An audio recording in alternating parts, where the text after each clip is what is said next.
Hello everyone, welcome to Medical Education Nepal.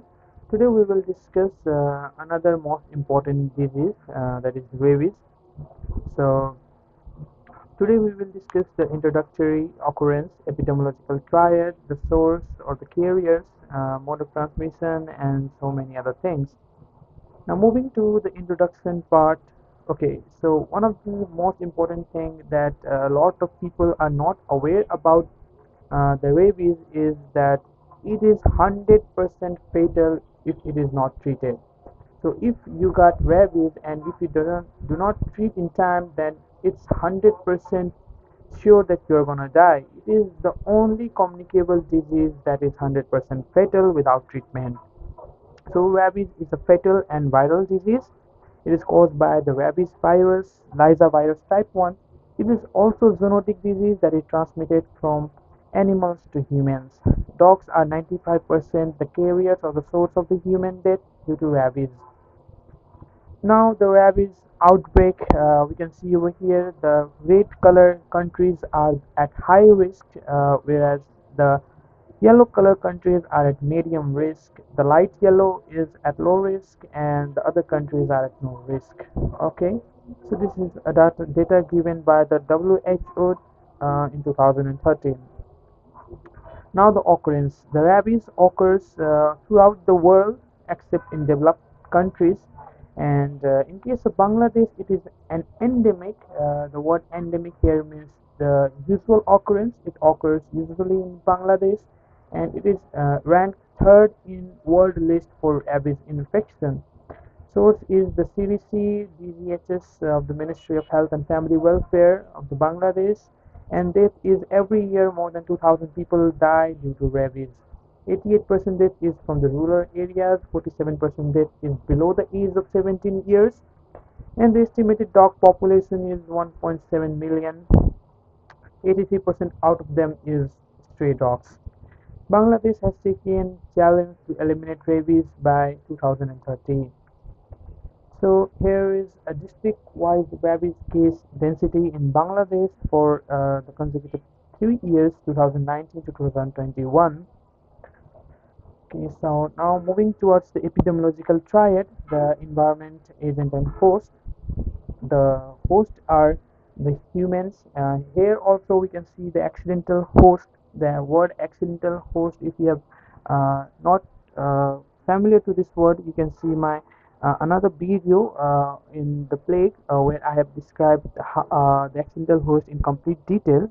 In this video I will say in short the accidental host when a disease is not supposed to be spread to man, but it is accidentally infected to a man or spread to a man. This is in this case, in such scenario, the humans are known as the accidental host. So accidental hosts are the warm-blooded mammals, specifically the humans, and the environment is mostly in the summer season uh, and the rabid dog population. Now the sources or the common carriers are the dogs, cat, fox, jackals, mongoose, monkeys, bats, cattle, wolf, horse, deer, and other wild animals. Now the mode of transmission. It is transmitted through the animal bite, through the saliva of the rabid animal, also through the licks through an open wound. So if you have an open wound and if a dog licks that part, then it will be transmitted. You can see over here animal biting on hand and animal licking on an open wound. Now the incubation period, usually it is up to 3 months, but may vary from 5 days to several years. It depends upon the location of the wound, the severity of the wound, the amount of virus inoculated, and the degree of intervention at wound site. Okay, now the signs of rabies in case of dogs. So how will you understand which dog have got the rabies? You can see there is a change in behavior pattern and attitude. It becomes fearless, aggressive. There is change in the barking pattern. There is dropped jaw, hypersalivation, hyperexcitability, fever, difficulty in swallowing water. This is the hydrophobia. It's one of the most important features. It is depressed pica, it is the appetite for non-nutritious food, and exaggerated response to light and sound. Whereas in case of humans, Initially, there is the pain and tingling at the site of the bite. Then there is a fever, headache, anxiety, sore throat, cough, and which is followed by aggression, convulsion, hypersalivation, hydrophobia, hallucination, paralysis, hyperventilation, and coma and death. So how will you manage the rabies patient? So there is pre-exposure prophylaxis and post-exposure prophylaxis, which means the management before exposed to COVID, sorry, before exposed to rabies virus is known as the pre-exposure prophylaxis.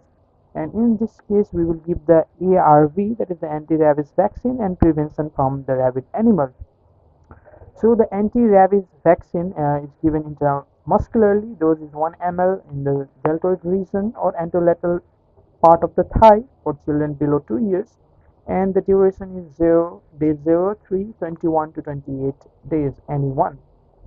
Okay, and for the prevention from the rabid animal, there is the R for report the stray or dead animals, A for avoid contacts with wild animals, B for be aware of dogs and bats, I for important to vaccinate your pet animals, E for exclude wildlife access to your homes, and S for secure garbage can lids. Now for post-exposure prophylaxis, the management after being exposed to rabies viruses. Here we can, when a person is already exposed to rabies virus, we have to categorize that patient, and then we have to give the respective treatment. You can see there is three categories of the patient. For first category, if there is only touching or feeding of the animals, licks on the intact skin, then we just have to wash that wash that part with soap and water, and there is no any other specific treatment is required. For the nibbling of uncovered skin, minor scratches or abrasion without bleeding, for that we have to give the wound management and ARV. For wound management, same thing. The infected parts should be washed with the clean soap and water for 30 minutes. And for the third category of the patient, where there is the transdermal bites, for the severe cases, we have to also give the rabies immunoglobulin.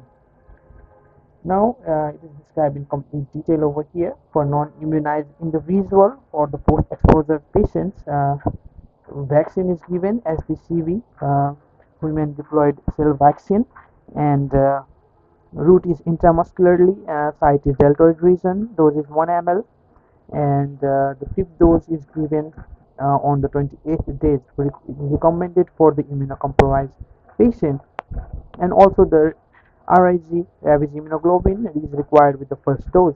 For previously immunized individual, SDCV vaccine is given, and same thing, dose is 1 ml day 03, and has no immunoglobulin is required.